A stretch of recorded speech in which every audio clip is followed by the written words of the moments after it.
Welcome back to my mini blog. তো আজকে আমরা বাড়ি ফিরতাম বোলপুর থেকে। বোলপুর আমরা একদিনের জন্যই গেছিলাম, একটা শর্ট ট্রিপ। তো সকাল সকাল ঘুম থেকে উঠে মেস থেকে বেরিয়ে তারপরে চা খেয়ে নিই। আমার খুব কঙ্কালীতলা যাওয়ার ইচ্ছে ছিল, তো আমি অদিতি আর সায়ন্তিকাকে বললাম।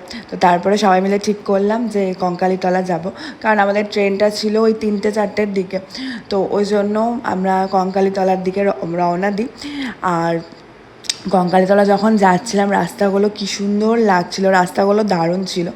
প্রথমে টোটো ভাড়াগুলো অনেক বেশি বলছিল, তারপরে আস্তে আস্তে বার্গেনিং করতে করতে ঠিকঠাক টাকায় একটা টোটো করেছিলাম। তাই জন্য ভাবছিলাম যাওয়া হবে কি হবে না, কিন্তু মা যদি ডেকে থাকে আর সেখানে যাওয়া হবে না এরকম ভাবাই যায় না।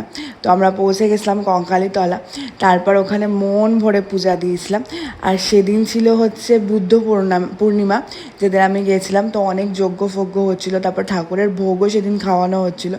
তো আমার খাওয়া হয়নি ঠাকুরের ভোগ, মানে আমাদের কারোর খাওয়া হয়নি ঠাকুরের ভোগ। আর কঙ্কালীতলার পরিবেশটা যে কী সুন্দর না, চারপাশে এত সুন্দর করে গান বাজাচ্ছিল, কি ভালো লাগছিল গানগুলো যে বাজছিল। আর তারপর আমি এখানে ফুল বাতাসা, মানে ঠাকুরকে যেটা ভোগ দেয়, আর একটা মনে হয় আমাকে গোটা ফল দিয়েছিলাম, আর ঠিকঠাক মনে নেই। তো ওগুলো দিয়ে আমি মাকে পুজো দিই, আর পুজো দিয়ে মনটা কি শান্তি লাগছিল। তারপরে আমি ভোগ খাই, সায়ন্তিকা একটু ভোগ এনেছিল, ওখান থেকে আমি ভোগটা খাই। আর ভোগে সায়ন্তিকা এনেছিল হচ্ছে সন্দেশ। তারপরে আমরা এই পাশেই পুকুরটার মধ্যে যাই। আর পুকুরটার যে কতটা জলটা ডিপ সেটা মানে কেউই বলতে পারে না, কিন্তু দেখে মনে হয় অল্প জল, কিন্তু প্রচণ্ড প্রচণ্ড জলটা ডিপ। ওই পুকুরের তলায় নাকি, মানে পুকুরের নিচে নাকি শিবের একটা লিঙ্গ আছে, মানে সবাই ওখানে বলাবলি করছিল। তারপর সায়ন্তিকা আর অদিতি তো অনেক দিন ধরেই যায়, তো ওরাও আমাকে বলছিল গল্পগুলো, আর এখানে যজ্ঞ হচ্ছিল। তারপর আমরা চলে আসি কোপাই নদীর পাশে। আর কোপাই নদীর পাশে গিয়ে মনটা যে কী ভালো লাগছিল। আর তখন না পুরো মানে খুবই বৃষ্টি হচ্ছিল, আমরা যখন গেছিলাম খুবই বৃষ্টি। মানে আমরা যেদিন এসেছি তারপরের দিনই শুনছি কঙ্কালীতলা প্রায় মানে হাঁটু থেকে উপর জল, মানে খবরে শুনছিলাম।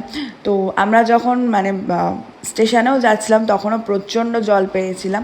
তো তারপরে আমরা কোপাই নদীর চারপাশটা ঘুরে তারপরে চলে যাই ব্রেকফাস্ট করতে। তো ব্রেকফাস্টে আমি শুনেছিলাম বোলপুরের মুড়ি চপটা খুব ফেমাস, মানে বোলপুরে সবাই ব্রেকফাস্টে প্রায় মুড়ি চপই খায়। মালদাতে তো অত মুড়ি চপের চল নেই।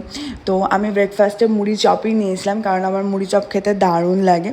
আর সায়ন্তিকা নিয়েছিল হচ্ছে লুচি তরকারি। যাই হোক, তারপরে আমরা ঝটপট করে মানে পাশেই দোকানটা ছিল ওখান থেকে খেয়ে নিই। আর আজকের মতো এখানে ব্লগটা শেষ করলাম, টাটা।